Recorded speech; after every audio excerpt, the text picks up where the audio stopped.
Hey, fourth graders. So in chapters 7 and 8, everything seems pretty safe, calm, but when there's war, those moments are pretty rare. So they are at the house by the sea, which is where Mama and Uncle Henrik grew up and where Uncle Henrik still lives. And they have their cow, Blossom, and the kitten that Kirsty named Thor. And they're just chilling for now. They've got cream, um, they have cream, they have butter and oatmeal. So life seems pretty good. But we know they had to fake a death so that they can get through where the soldiers are. So it's just been tough. So chapter 9 starts with, "Why are you lying?" Ooh, wonder who's asking that question. All right, let's get started. Anne Marie went outside alone after supper. Through the open kitchen window, she could hear Mama and Ellen talking as they washed the dishes. Kirsty, she knew, was busy on the floor playing with the old doll she had found upstairs. The dolls had been Mama's once long ago. The kitten had fled when she tried to dress it and disappeared.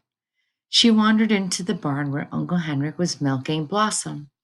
He was kneeling on the straw covered floor beside the cow, his shoulders pressed against her heavy side, his strong, tanned hands rhythmically urging her milk into the spotless bucket. The god of thunder sat alertly, poised nearby watching.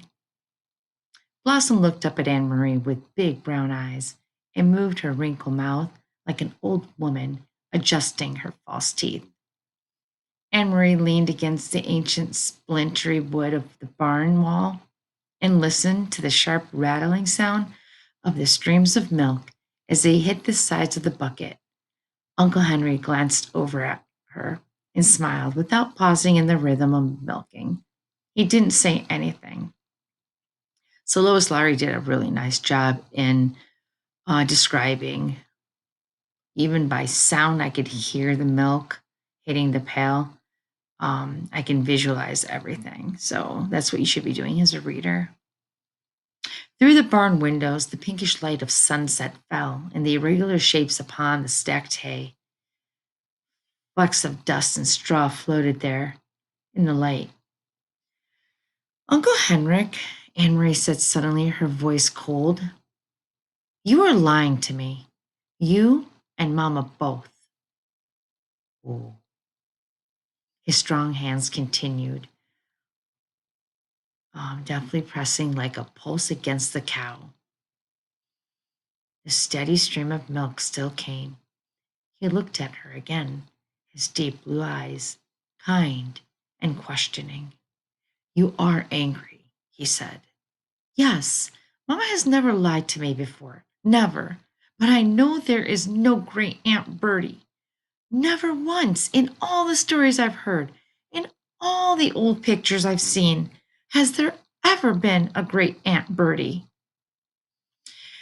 Uncle Henry sighed. Blossom looked back at him as if to say, "Almost done?" And indeed, the streams of milk lessened and slowed. He tugged at the cow gently but firmly, pulling down the last of the milk. The bucket was half full, frothy at the top. Finally, he set it aside and washed the cow's udder with a clean, damp cloth. Then he lifted the bucket to the shelf and covered it. He rubbed the cow's neck affectionately. At last, he turned to Anne Marie as he wiped his own hands with the cloth. "How brave are you, little Anne Marie?" he asked suddenly. She was startled and dismayed. It was a question she did not want to be asked. "Oh, the question is, how brave are you, little Anne Marie?" Here we go back to bravery, remember? When she when she asked it of herself, she didn't like her own answer. Not very, she confessed, looking at the floor of the barn. Tall Uncle Henry knelt before her so that his face was leveled with hers. Behind him, Blossom lowered her head, grasped a mouthful of hay in her mouth, and drew it in with her tongue. The kitten cocked its head, waiting, still hoping for spilled milk. I think that is not true, Uncle Henrik said. I think you are like your mama, and like your papa, and like me, frightened but determined. And if the time came to be brave, I'm quite sure you would be very, very brave.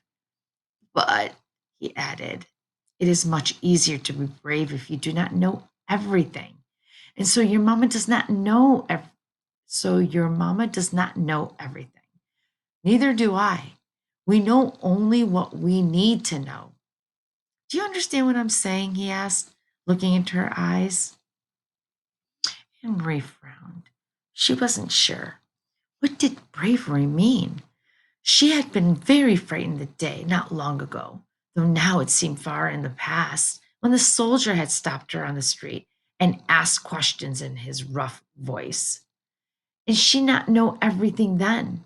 She had not known that the Germans were going to take away the Jews. And so when the soldiers asked, looking at Ellen that day, what is your friend's name?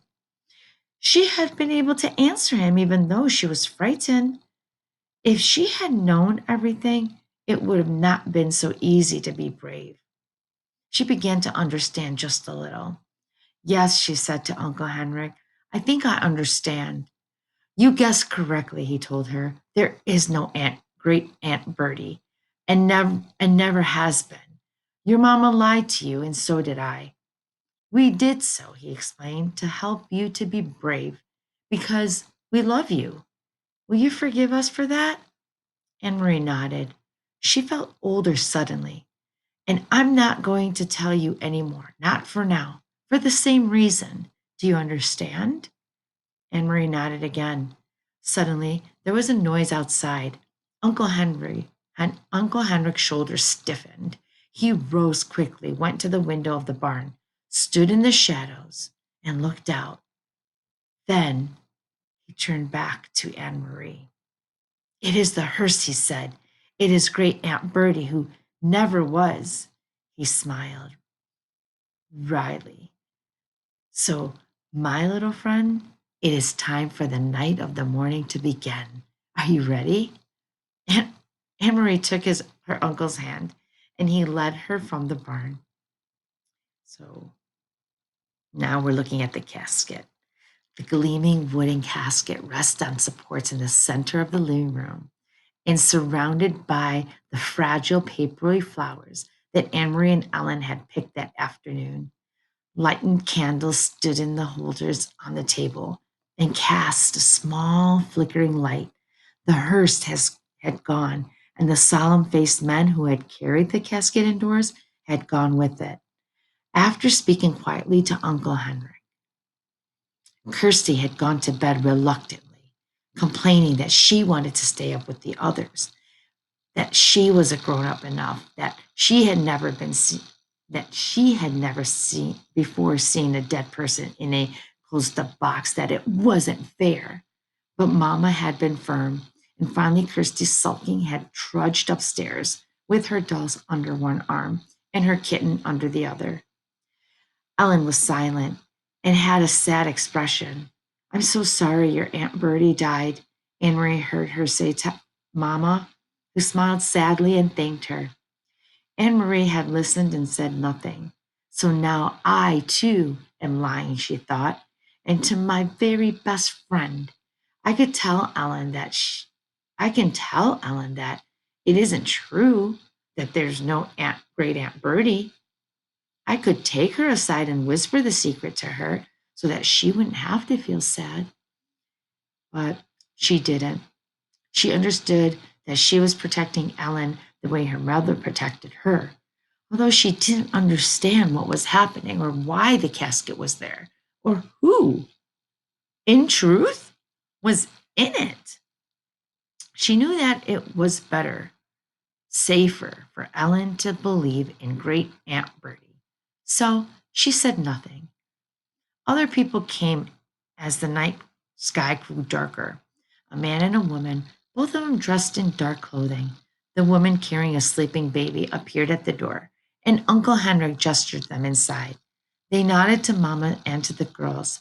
They went following Uncle Henrik to the living room and sat down quietly. Friends of Great Aunt Bertie, Mama said quietly in response to Anne Marie's questioning look. Anne Marie knew that Mama was lying again, and she could see that Mama understood that she knew. They looked at each other for a long time and said nothing. In that moment, with that look, they became equals. From the living room came the sound of a sleeping baby's brief wail. Anne Marie glanced through the door and saw the woman open her blouse and begin to nurse the infant who quieted. Another man arrived, an old man, bearded. Quietly, he went to the living room and sat down, saying nothing to the others, who only glanced at him. The young woman lifted her baby's blanket covering its face and her own breasts. The old man bent his head forward and closed his eyes as if he were praying. His mouth moved silently, forming words that no one could hear. Emery stood in the doorway watching the mourners as they sat in the candlelit room. Then she turned back to the kitchen and began to help Ellen and Mama as they prepared food. In Copenhagen, she remembered when Lise died, friends had come to their apartment every evening. All of them had brought food so that Mama wouldn't have to cook, wouldn't need to cook. Why hadn't these people brought food? Why didn't they talk? In Copenhagen, even though the talk was sad, people had spoken softly to one another and to Mama and Papa. They had talked about Lise remembering happier times. So she already sees a difference between Lisa's funeral and then this great Aunt Bertie's funeral. Thinking about it as she sliced cheese in the kitchen, Aunt Marie realized that these people had nothing to talk about. They couldn't speak of happier times with great Aunt Bertie when there had never been a great Aunt Bertie at all. Uncle Henrik came into the kitchen. He glanced at his watch and then at Mama. It's getting late, he said. I should go to the boat. He looked worried. He blew out the candle so there would be no light at all and opened the door. He stared beyond the gnarled apple tree into the darkness. Good. Here they come, he said in a low, relieved voice. Ellen, come with me. Ellen looked questioningly at toward Mama, who nodded. Go with Henrik, she said. Anne Marie watched, still holding the wedge of firm cheese in her hand, and Ellen followed Uncle Henrik into the yard. She could hear a sharp, low cry from Ellen, and then the sound of voices speaking softly. In a moment, Uncle Henrik returned. Behind him was Peter Nielsen. Tonight, Peter went first to Mama and hugged her. Then he hugged Anne Marie and kissed her on the cheek, but he said nothing. There were no playfulness to his affection tonight, just a sense of urgency, of worry.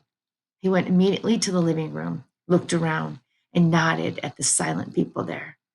Ellen was outside, but in a moment the door opened and she returned, held tightly, like a little girl, her bare legs dangling against her father's chest, and her mother was right beside them. So Ellen was reunited with her parents. But what is going on tonight? What is happening? Who are these people? And who is in the casket? So it has continued. So this is chapter 9.